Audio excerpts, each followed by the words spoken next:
All right. Well, good morning, good afternoon, everyone. Welcome to today's Exploring by the Seat of Your Pants event. My name is Joe Grabowski, and I'll be your host for today.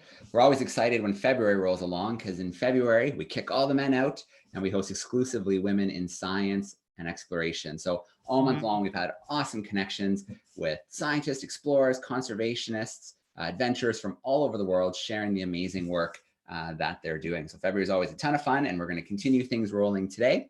Today, we're thrilled to be connecting with Dominique Goncalves. She is a Mozambican ecologist focused on elephant conservation in Gorongosa National Park.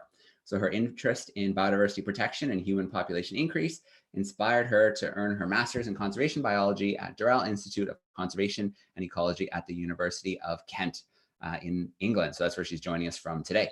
Dominique currently serves as the manager of the Elephant Ecology Project, where she investigates elephant movement and range expansion in relation to how habitat use and human-elephant conflict. So in addition to this, she also works closely with the Girls Club programs, promoting education and health in the areas around Gorongosa National Park. So Dominique, it is so awesome to have you joining us live today. We've got an awesome group of classrooms on camera with us and tuning in via YouTube from across North America. We're really excited to get to know you a little bit better. And of course, we've got some questions for you. Cool. Hi, everyone. Hello. It's a pleasure to be here today talking to you about my work. And thank you so much for being here today.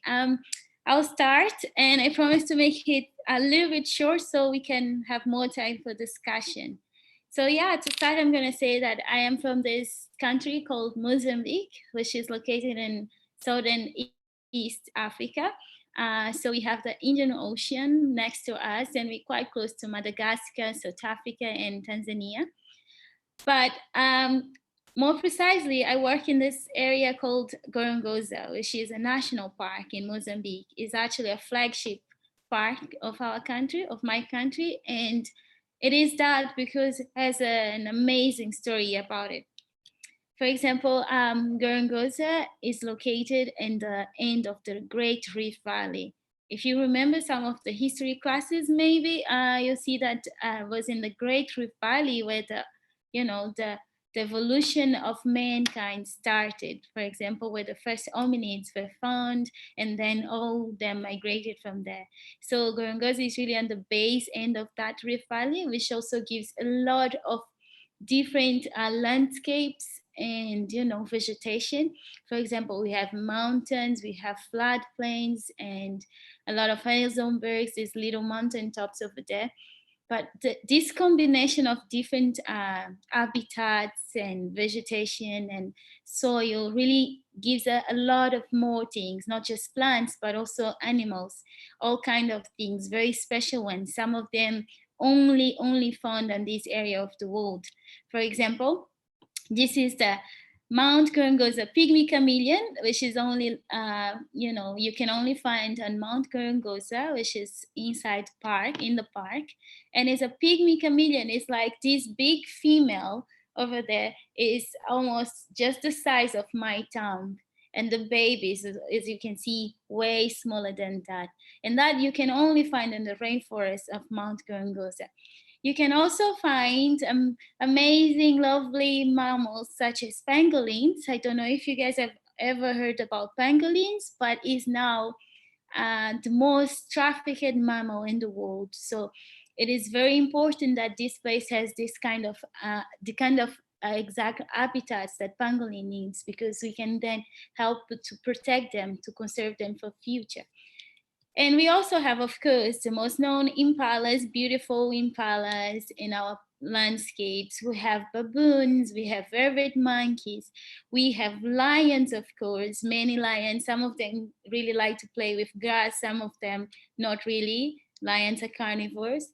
And we just got beautiful, beautiful wild dogs and wild dog puppies. So these are just puppies of wild dogs. And some of them are, of course, very, they like to play, just puppies. And we can't wait for them to really grow and help the population to rebuild the entire ecosystem.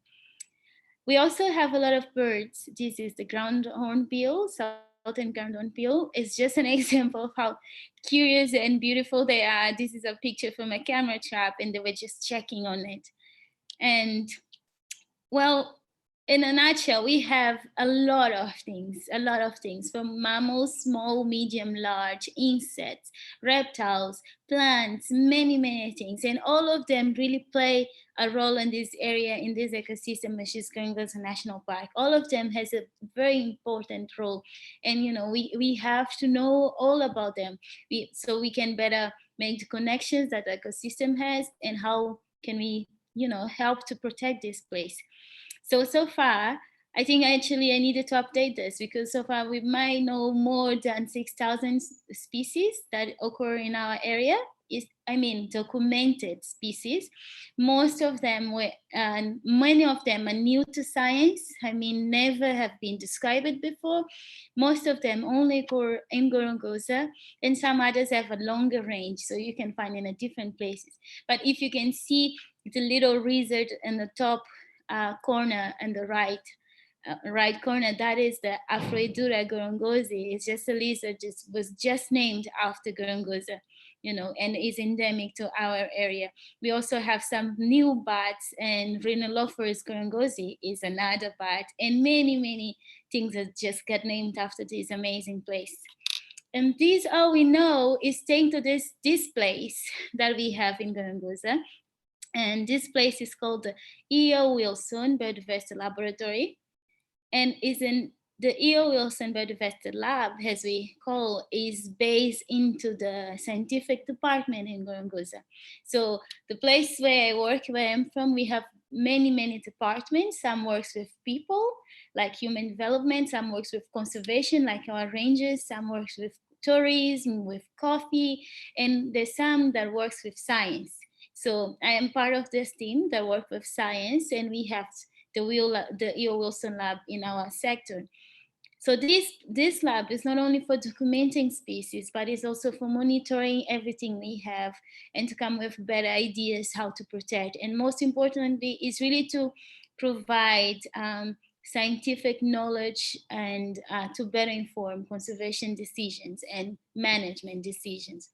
Not only that, but most importantly, it's also a training ground for young people, young science and researchers in Mozambique. For example, this is a group of 12, one is missing there, students from Mozambique who just in 2 weeks, they're gonna be graduated as masters in conservation biology. All 2 years, they studied, they lived, they did the fieldwork inside Gorongosa National Park. So it's the first time ever we have this in my country. And it's pretty good experience. It's amazing. I wish one day, most of the people could have this kind of opportunity to just be immersed in a place like this. So talking about new generation and people who has been, being trained in the Wilson Lab, I'm also one of them. When I started, I was just working with elephants under a very cool mentor. Her name is Joyce Paul. So as I say, this is just a very close shot of an elephant skin. If you can see all the things and all the little dots and how thick it looks like and how gray and beautiful it is. So I work with elephants, and they're these amazing, majestic animals, but unfortunately they're going to under many threats. But the part that I like the most about working with them or for them is that they have very special society buildings, society structure, social structure, sorry, and the families, the family groups are composed by all the females and the youngest all together. For example, in a family group like this, you'll have the moms, the aunties, the daughters, the cousins, all the other babies. And then, but the males are loners. They just, most of the time, they like to just be alone. When they reach the age of 14, they tend to leave the family and hang out with other boys all alone, where they play, they learn new stuff, they learn how to explore different parts of the area where they are, and occasionally they visit parts of they visit family groups. They love to feed on trees. So this was my first favorite elephant. Now I have many. It's my first because I had a very cool experience with him. His name is Aloysio. He lost one of his tusks, his teeth, naturally. And, you know, he was always very gentle to me. So I'd spend a lot of time just observing him, because when I was just starting, I would feel more comfortable with Aloysius or around Aloysius. But as I say, the history of these elephants, especially Gorongosa elephants, is not that nice. It's not that smooth. So Gorongosa had many elephants years ago, but then Mozambique had a civil war. And during that civil war, we lost most of our elephants. For example, from almost 2,500, only almost 200 remained. And, you know, they were killed, they were slaughtered for their task, as this picture shows. And the tusks were used by guns, you know, to keep the war going, and the meat to feed the soldiers, and many other things. Elephants were not the only species who suffered, but elephants are at least the ones that is taking longer to recover, and kind of like the number was really diminished because of that. So this kind of threat, you know, the killing of elephants is still happening today. Maybe not only in war situations, not in Mozambique. Now we're in a kind of time of peace, a period, transitional period, but there's still a lot of threats to elephants, not only in conflict zones, but also because of some other actions we have, either for ivory poaching, or destruction of habitat, or human-elephant conflict. Many other things happen. So we sometimes have this kind of situations where we found dead elephants, maybe killed. Sometimes it's natural, but most of the times in many parts where elephants still exist, elephants are suffering a lot of decline in population. So that really leaves it's, you know, at least in the history of Gorongosa, the ones that remained, they were traumatized because of all that you know, that problem, everything that happened before, and they have become very protective, aggressive too towards humans, and they tend to keep their family always safe. So they would not allow people to always get too close to them, or if you can read them, their behavior, you see they get very stressed. Some get afraid, but most of them just charge straight to you, trying to, you know, to make you run from that place so they can stay alone. So that's what most of the time happens. And the problem with that is that then the little ones are just being born now, they they tend to learn this behavior from the older. So, you know, it's not it's gonna take more time. It's gonna take maybe generations until everyone, all elephants, all generations that come, and they start to kind of accept or tolerate as humans more in the environment. But the good things here that at least in Gorongosa, the elephant population is recovering. Now we have more than 650 elephants. Sorry, we have more than that. And, you know, the population is recovering slowly, but it's really thanks to some of amazing people who work in this area just to keep the place, the ecosystem safe for elephants, safe for other animals, and also for humans. So this is thanks to our rangers. Because habitat is there, the habitat is protected, and it just gives them space, freedom, and protection so they can grow. So thanks to our rangers, not only elephants, but a lot of other animals are coming back. But there's another problem. There's a problem that is many of us did not think, you know, before when you hear about this story, is because the elephants now are coming back, but there's something that changed in their place. There's something that changed in their system. And what is that? Is that there's more people around it. Before, there was not that many people, so they may be more free. They may had more freedom to explore, to be whatever they wanted, with whatever they wanted. But now there's people around them. And as they try to go back to their habitats, they might find field crops, for example, of corn or other things. And what happens when that happens, when they see that, is that they eat. So if you look closely, this is a dung bowl, as you can see. It's an elephant poo. And if you look closely, there's some corn on there. So what does that mean? It means that this elephant he was feeding on someone's farm, probably. So that's a problem. That's conflict, because the people who live close to these elephants, also depend on the farming to survive. So if in one night a group of elephants just go to this place, they're passing by or just opportunistically going there, and they feed in all the crops. So this family next day might not have anything to eat, or this family might have to go to a trauma, for example, of trying all night to scare the elephants away from their farm. They might be exposed to many bad things at night. For example, mosquitoes who can get you disease such as malaria.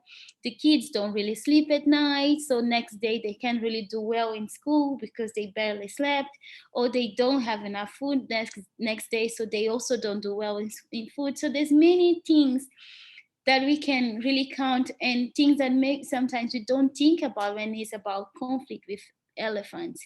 So there's things that we see as direct impact, and there's things that we see that only come after, for example, trauma, or many other things. It's just come after the direct cause we see.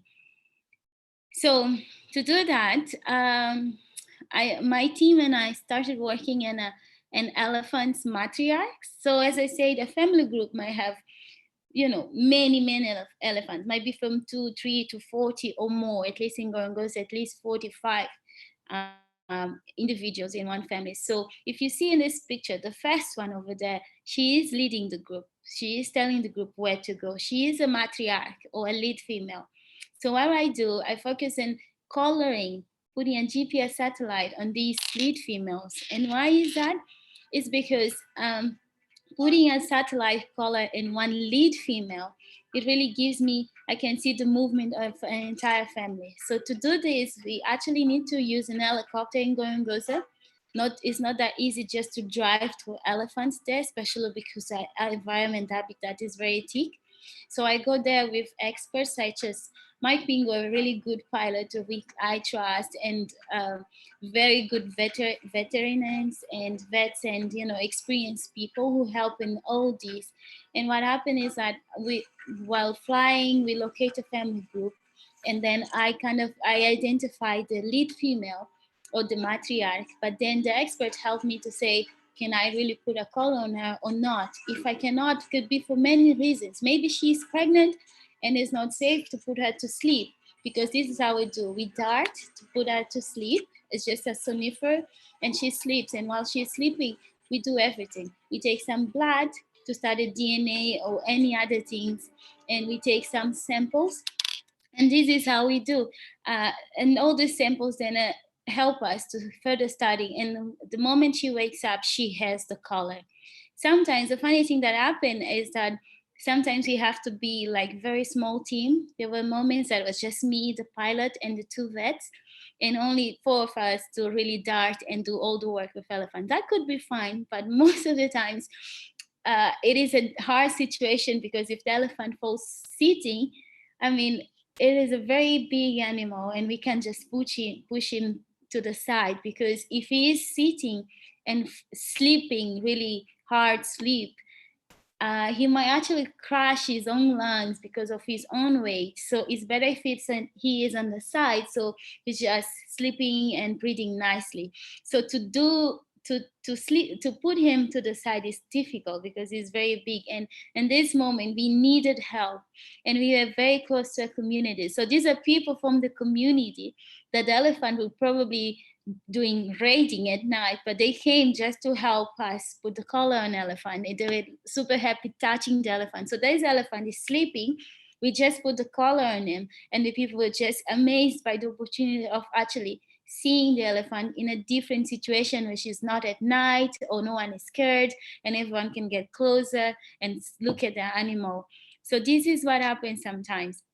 Most of the times though, I have to collect some samples to my colleagues, and this is me extracting dung from an elephant. So I have to wear a very long glove up to my shoulder and force to really try go deep to get fresh dung sample. That is very important. It has to be fresh because it's the last meal or whatever, and really help us to get a lot of information. So many times I have to do this. It's fun in the moment, but can be hard sometimes. So with those colors we can see where they go. And if they cross this river, that is just one of the barriers we have, the only barrier actually we have between the park side on the top and the community side on the left side and down is not really a big barrier. So the elephants can really cross this river sometimes. You see, for example, early mornings or nighttime, they go to the community side. Sometimes a group of males and just go and forage on the crops, and then they come back to the park. So it's not always a nice behavior. So we need to stop them. So the idea was to really look at the places where they get the entrance to the community, because it's not everywhere because of the soil, the terrain, and many things. So we act on these places. So we close these entrance spots and many other spots inside the community with a very nice technique, and is really using nature to stop nature. We use bees to stop elephants. This has been done many places in Africa with nice results. In Gorongosa, were tested and it worked well. So now we are implementing. It's like using honeybees, beehives as fences to stop an elephant. So it consists of having different beehives, all linked by ropes. So it closes the passage. As the elephant tries to pass, it touches or bumps into the ropes or the beehives. And then because they're all linked and suspended, they all get shook. The hives all get, starts to shake, and it kind of wake the bees up, and they really get very upset, and they come out and they sting the elephant. So this is African honeybees. They're known to be very, very ferocious. So then the elephants move back. It's been working well now, but the most important thing is because this strategy really helps, on the other side of the people too, because the bees also produce honey. And so this honey is then collected and it's produced during the year. And then my colleagues collect the honey, my colleagues from the community. And there's also alternative income for the people, and is protecting the farms from the elephants. The elephants go back to the park. So it's a nice strategy. So this is the team that has been working on that with me. It's just a bunch of guys. You might think, why not girls? But it's really because of the culture that we are starting to change now. This is my first woman. I'm very proud of her because she has been the first one who decided to join the team. So I'm sure she's going to open a lot of more doors for other women and girls who wants to join. And this is very important for me because of my other kind of passion, my other side, which is really towards girls. So besides just working with elephants, I am a very strong advocate for girls' education. So the park has an after-school program called Girls Club. That is because in many of these areas, community areas, most of the girls have to drop school and get married. So early marriage is very common, but we don't want that to happen. We want girls to have opportunities in life. We want them to study, to be whatever they want to be in the future, not being married or forced to marry because they can't afford to keep studying. So many times we have about 2,000 girls in our clubs. So many times I visit these clubs just to share my story, my experience as a girl so near this community, and my work, what I do, talk to them about elephants, about life, about anything else, and play sometimes and have a nice moment. We often play, sometimes they come into the park and we go on safaris and they see the animals, they ask questions, they do everything, just a fun moment, because it's important for us all to have this kind of, to see role models, to see people like us, like has been doing different things. so they get inspired and they don't drop school. So this is what I do. I have here a cool video. I don't know if you guys ever heard an elephant snoring, but this is what happens when the elephant is put down to sleep so we can work. The elephant really sleeps. So this is just a video of the elephant snoring.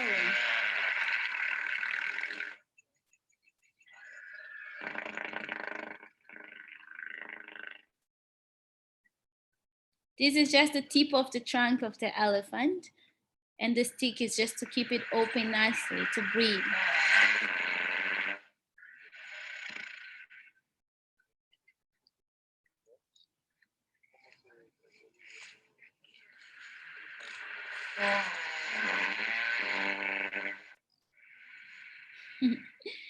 So this is an elephant snoring. And just to end, as I said, these are my two big passions, which is elephants and girls. So this was also in one of the communities when we were coloring elephants, and a lot of girls they were in class and they just drop everything and run just to see us working, and they had the opportunity to be close to these elephants. So thank you, that's it. All right, very cool, Dominique. You're doing amazing work in Mozambique, both with the Girls Club and of course, the work with the elephants. Can we get you to hit the stop screen share at the top? Should be red, and then that'll bring you back to us. Cool. If I can, I can't see my cursor over there at all. That's okay. It should be, if you move your cursor towards the top, it should appear at the top, or you might have to find the zoom window again and click the zoom window. And All maybe right. I can do it from my end. Let me see if it'll work from my end. Yeah. There we go. I stopped it. You're back. Very cool. Well, thank you for sharing those images. Those pictures are amazing. And yeah, you're doing really awesome work. So let's meet some of our classrooms. Before that, Dominique, we have a whole bunch of classrooms tuning in via YouTube. I just want to give a shout out to a few of them. We've got grade 1s and 2s hanging out with Miss Tremblay in Kapuskasing, Ontario. We've got Miss Peterson's 5th graders in McKay, Idaho. Mrs. Eccles' class is here. Madame Pryor's class in Toronto. We've got Hoover, Alabama, 3rd and 5th graders. I think they're on camera with us now, so we'll talk to them in a minute. Miss Wells, grade 6s in St. James Elementary in Newfoundland, Canada. So we have tons of awesome classrooms joining in with us today, but let us meet some of our camera classrooms now. So let's start off. Let's go into, let's go to Toronto, Ontario. Mrs. Rambaran has some 5th and 6th graders with her. Let me get that microphone turned on. How are you doing, Toronto? Hello. All right, there they are. Who's got a question? I have a two-part question.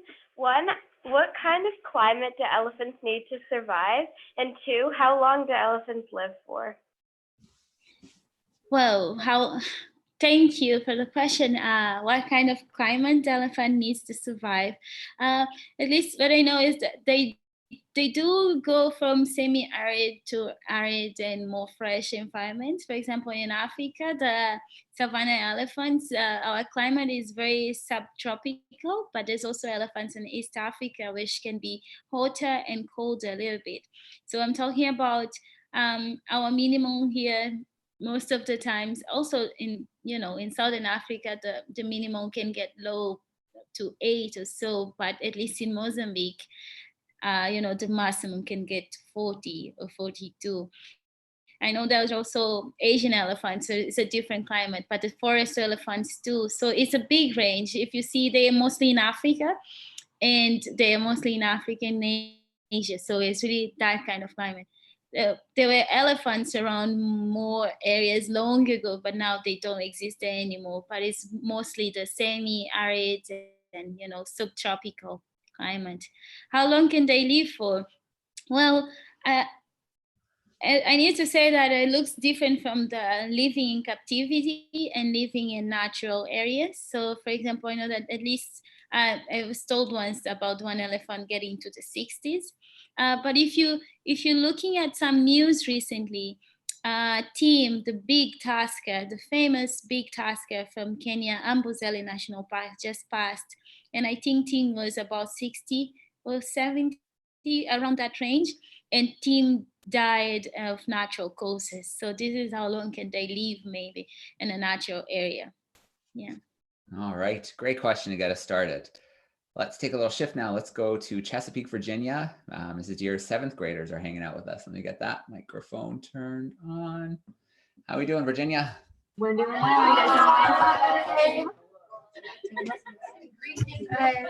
Hi. I was wondering, how many groups of elephants are there in the park?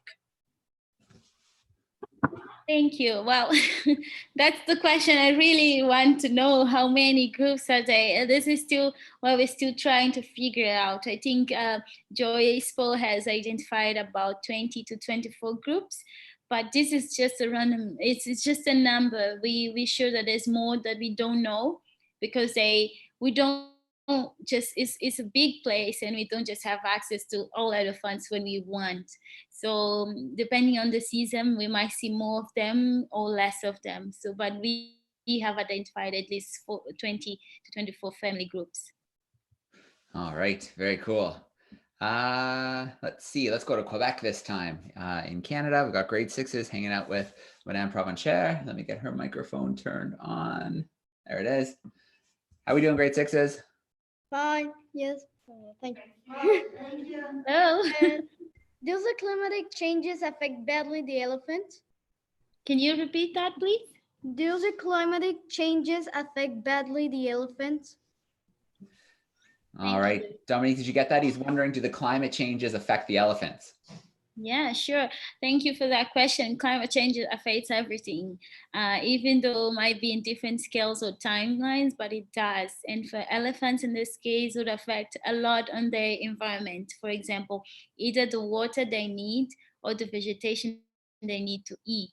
So it affects them in this sense, as affects many other animals. All right, good question. Let's see, I just had something come over the chat. I want to check this. Okay, so we are going to visit a classroom that joined us short notice. They're joining us, I believe, from Alabama, but we'll get them to introduce themselves when I turn their mic on. Mrs. Engelwright's class, your microphone is on. They might be on a couple second delay though. We're live. How are we doing, Alabama? Mrs. Engelwright's class, your microphone is on. It might be on a couple seconds delay though. How are we doing, Alabama? Okay, you can go in there.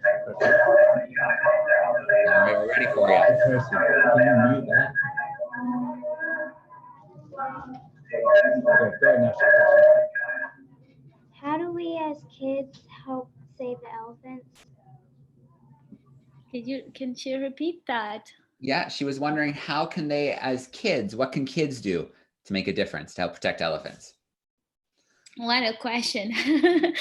What can kids do to help protect elephants? I think kids can, as you're already doing, at least knowing more about them, to really understand the threats, what they need to survive, the protection, how vulnerable they are now with climate change, with traffic and many things. But as kids, I think for now, just learning a lot and, sharing this information either with your parents, with your friends, because it turns out it's all about our future choices and many things we choose to do today as kids or as adults. So for you to start learning about it and then, sharing all this information with friends and parents is going to really help a lot, because there's a lot of awareness and people change behavior, attitudes, and perceptions because of that. And then one day, maybe you can also start looking deeper into how to really, in a practical way, or in a place that you can really work with elephants, like what I do. But for now, you're doing great, and keep doing that. Thank you. All right, that is such a good point. The easiest thing you can do is tell people what you learned. That's awesome. And hopefully they'll tell, and then who knows how far the message can go. So that's an awesome way to start helping out. Rochester, Minnesota, Mr. Ruffin's group, 5th graders. If you don't mind turning your mic on for me, and let's get a big hi for Dominique before we steal a question.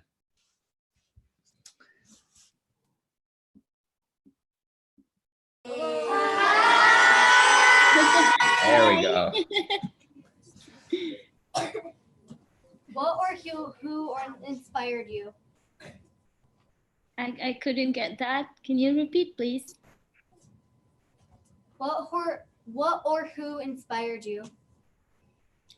Wow. Thank you for that question. What or who inspired me?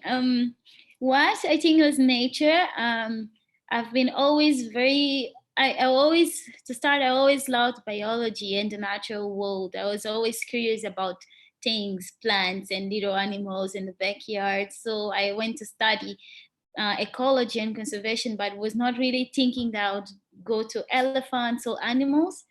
So it just developed me. I just starting to get knowledge about the biology of things and ecology and seeing how everything fits together. But then I had the opportunity to work with elephants and I took the opportunity. But what has been inspiring, or who inspired me to even just start working or studying biology and natural world, was a Kenyan woman. Her name was Wangari Maathai. She is well known for the Green Belt movement, and she is the one who were fighting for planting trees to stop climate change long ago. And when I heard about her for the first time and I saw her in the in a little magazine, I got very, very inspired, and that's what took me to study, to keep my passion on biology and studying the natural world. But then I had opportunity to work with elephants and I took this opportunity. And what has been inspiring me so far is all the change that I can see in a good way, although there's a lot of bad things happening for elephants and for the natural environment and the world and other things, the natural world. But there's some change, some positive things that we can do and then we see on the ground. And, working with elephants and learning about their behavior and a lot of things they do. And then to be able to work with girls and boys and young age, to be talking to you guys also keeps me, inspiring me a lot. Thank you. All right, very cool question. I'm going to steal two questions from YouTube right now. One is from Mrs. Peterson's class, and they're wondering how many babies a mother elephant can have. And then Mrs. Eccles' class is wondering, can elephants sneeze? So I'm throwing a two-parter at you. Oh, God. What a question. How many babies can a mother elephant have? I don't know the number. To be honest, I'm not gonna lie. I'm not gonna say X or Y. No, I don't know the exact number, but what I know is a female elephant can start having babies when she is about 13, 12, 13. I believe might be some other cases, but 13, 14, if I'm not wrong. I hope I'm not. And then there's the interbirth. So the gestation period is 2 years. And then she takes deep care of the baby for another 2 years. So the baby is still having milk and stuff like that. So the interval between one baby and another one should be 4 years. So as they live for so long, you can, if nothing goes wrong, no disease, no nothing wrong, they can have a few babies. So I'll let you to do the counts. And what was the other question? Do elephants sneeze? And if so, have you ever heard an elephant sneeze? I can say I've never heard an elephant sneeze, but I've heard an elephant farting. Sorry, I have. And that was like when I remember that, oh, maybe I was too close to the elephant. Yeah. Okay, well, good to know. We're not sure about the sneezing. We'll confirm the farting. So that's good to know. That's good information to have. Awesome. Okay, and we have to visit Florida. So Ms. Monahan has some high schoolers hanging out in Vero Beach, Florida. I know you guys had a transition, but we'll see if your group has a question or two for Dominique. So your microphone is on. Tudo bem, Dominique? Hola, tudo. My last class, their question was, do the tracking collars impact behavior at all? Like, if the change the elephant's behavior when they have the collar put on. If the tracking data can tell how the behavior. If the tracking collar affects their behavior. All right, good, very interesting question. What I've noticed after calling, a lot of researchers say that does not affect that much because they got used to it. What I've noticed is that also right after the coloring, when they wake up, they touch with the trunk to see what is this thing around me, right? And some members, individuals of the family might also come and touch. Same with lions. I've seen, for example, lions biting the babies, just biting the colors. But then the elephant just stands up and go meet the family again. I'm not sure if you can say that it changed, because it would be hard to know how it would behave before and after the color. But we can see that as Spartans, they don't change their mind that much where do they go and what they do in many places. For example, most of the lead females I colored, I was following them way before putting the color, so I knew most of them. So I kind of knew where the area where they would be, who would charge, who would not be charging, who was nice, who was not, all these things, and nothing changed after the color. It's just yeah, I wish sometimes it could be nicer because of the color, but no. Yeah. But that's pretty cool that you get to know them so well. You learn their personalities and some of their behaviors. That's a special thing when you get to work with them for years and years and get to really know them personally. That's awesome. Yeah. I think we can squeeze in maybe one or two more questions. So give me a wave from a classroom if you need us to come back and do another question. So looks like you have to go back to Toronto. Let me turn your mic on. You guys have one more question? And then maybe we'll go to Mr. Ruffin's group as well. I can see lots of waving there. Why did you decide to research elephants? Wow. Why did I decide it? First, it was quite an easy choice for me because my background was in large, medium mammals. So I didn't feel like it was so completely new, but never had worked with elephants before. And as everyone else thinks, it's like, wow, this big animal, what would I do? Do I really know? I mean, but I decided to take that because there was opportunity. I decided to take because there was an amazing mentor there available, and she wanted to train me, to help me, to pass her knowledge to me so I could do something. So I started like that. But then, as my background was in ecology and working in a place where I do in Gorongosa National Park, I stopped and I thought, I want to do a little bit more than just behavior. I want to look the bigger picture. So that's why I started to do more for the ecology, the tracking, and the human-elephant conflict coexistence. Yeah. All right. Very cool. Mr. Ruffin's class, your microphone is on. What was your scariest moment with an elephant? Right, thank you. My scariest moment with an elephant, this is gonna be very straightforward. It was when I was hit by elephant in my vehicle. So yes, I was working around them and collecting my data, and then suddenly one of them came. She was being very smart because I couldn't really read that if she was getting upset or if she would do anything or not. And suddenly she was too close and she did. So that was the scariest moment.